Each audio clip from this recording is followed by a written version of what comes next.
Si disfrutan de mis análisis cinéfilos, los invito a visitar mi podcast 1001 películas para criticar antes de morir, donde veo todos los clásicos del listado de Steve Schneider. Y también 6 grados entre películas, podcast donde encontramos los 6 grados que separan a cualquier película. Ambos en Spotify. Ahora sí, vamos con el video.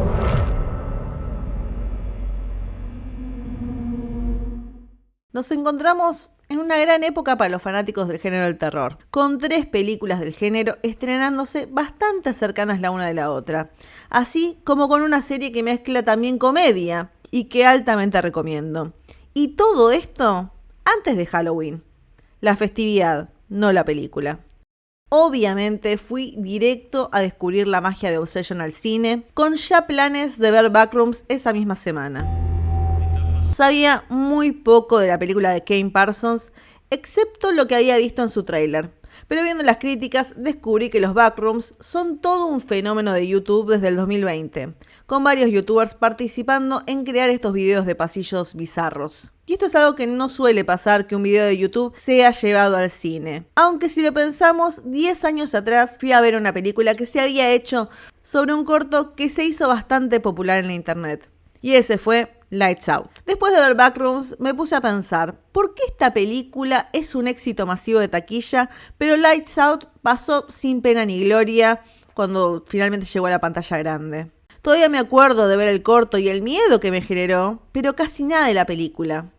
Así que volví a verla. En un principio podemos ver que el suspenso y el espíritu del corto se mantiene, incluso con la misma actriz, en unos primeros minutos bastante atrapantes, para después traernos a una protagonista, Teresa Palmer, haciendo de Rebecca, una chica muy rebelde y con tatuajes, que no confía en nadie porque su infancia se hizo complicada con su madre Sophie teniendo una amiga imaginaria y su padre yéndose del hogar. Y todo se vuelve a ir a la mierda cuando el marido de Sophie muere de una extraña manera y esto afecta la vida de esta mujer, pero más que nada la vida de su hijo Martin, que sin poder dormir recurre a su hermanastra por ayuda. Si toda esta sinopsis le suena a melodrama, es porque en su gran mayoría lo es. Pero eso no es un pecado en el género del terror. El propio Ari Aster habla de Hereditary como una tragedia familiar y de Midsommar como una película sobre el fin de una relación, como ejemplos de que grandes películas de terror pueden tener elementos de otros géneros. Eso no está mal. Pero sí creo que el error de David Sandberg es el de explicar por demás. Entiendo el deseo de darnos personajes con conflictos, pero no solo se sienten genéricos, sino que los personajes parecen desarrollarse solo para dar un contexto a la villana de la historia, Diana. Esta sombra que es posesiva de Sophie, con toda una historia de fondo que al descubrirla se siente como una escena de un juego de Play. Patient 283, admitted October 6, 1984. It's 5:30 p.m. on April 28th. Al hacer que la historia de Diana, de esta sombra, esté tan vinculada con la familia, le quita cualquier miedo al espectador, viendo que lo que antes era un ente maléfico que podía agarrar a cualquiera, ahora queda claro que solo quiere a esta familia, sacándole todo el peligro que tenía antes, así como dándole la posibilidad de hablar, para dar más información todavía a la película y nuevamente arruinando la mística del personaje.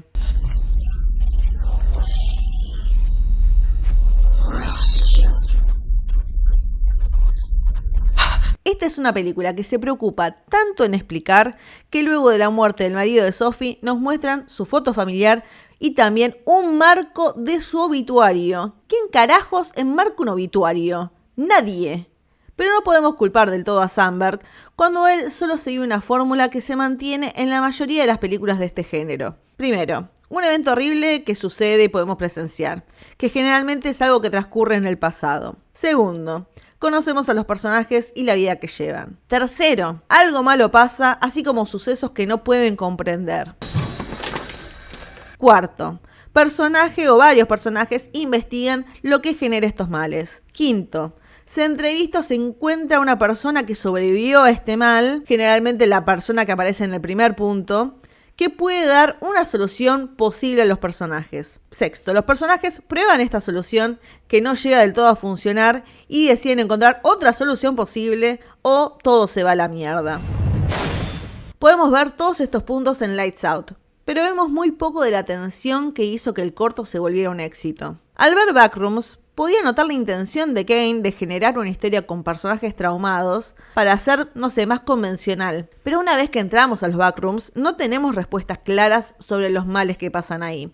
Solo teorías y suposiciones. Llegando al final, temí, la verdad, lo peor cuando un personaje se sienta a hablar con Renata Reinsve, donde temí que esta era la famosa escena donde se nos explica absolutamente todo lo que pasó previamente. Pero Kane me sorprendió sin dejar nada claro. Ahora, Backrooms no es una película perfecta, pero no tengo dudas que su éxito es salir de una fórmula sabiendo que el motivo de la fascinación de la gente es la falta de lógica y de información. Obsesionándonos con el hecho de que nos fascinan estos espacios vacíos, sin entender exactamente por qué. Y en menor medida puedo ver algo similar en Obsession, donde una vez que el protagonista Bear hace este deseo que se va todo al carajo, no hay una escena explicándonos en su totalidad cómo funciona este deseo, y hasta se juega con la comedia del asunto cuando va al local donde compró esta varita mágica, donde se esperaría que el dueño del lugar le explicara cómo funciona el deseo y de una forma dramática le explique cómo solucionarlo. Pero no pasa eso. Tanto Curry Baker como Kane Parsons tienen en común ser jóvenes youtubers con películas de terror, pero también tienen en común el deseo de querer jugar con el género para intentar algo diferente. Es cierto que cuando Hollywood toca tu puerta, te va a pedir que sigas una fórmula que rinde. E incluso Parsons se tuvo que bancar que otro tipo le escribiera el guión, pero aún así le encontró la vuelta para dejar su visión plasmada. Porque a la hora de hacer que la gente vaya al cine, la única forma de hacerlo es manteniéndose fiel a lo que llamó la atención desde un principio. Eso y una historia original, o por lo menos fuera de la fórmula de siempre.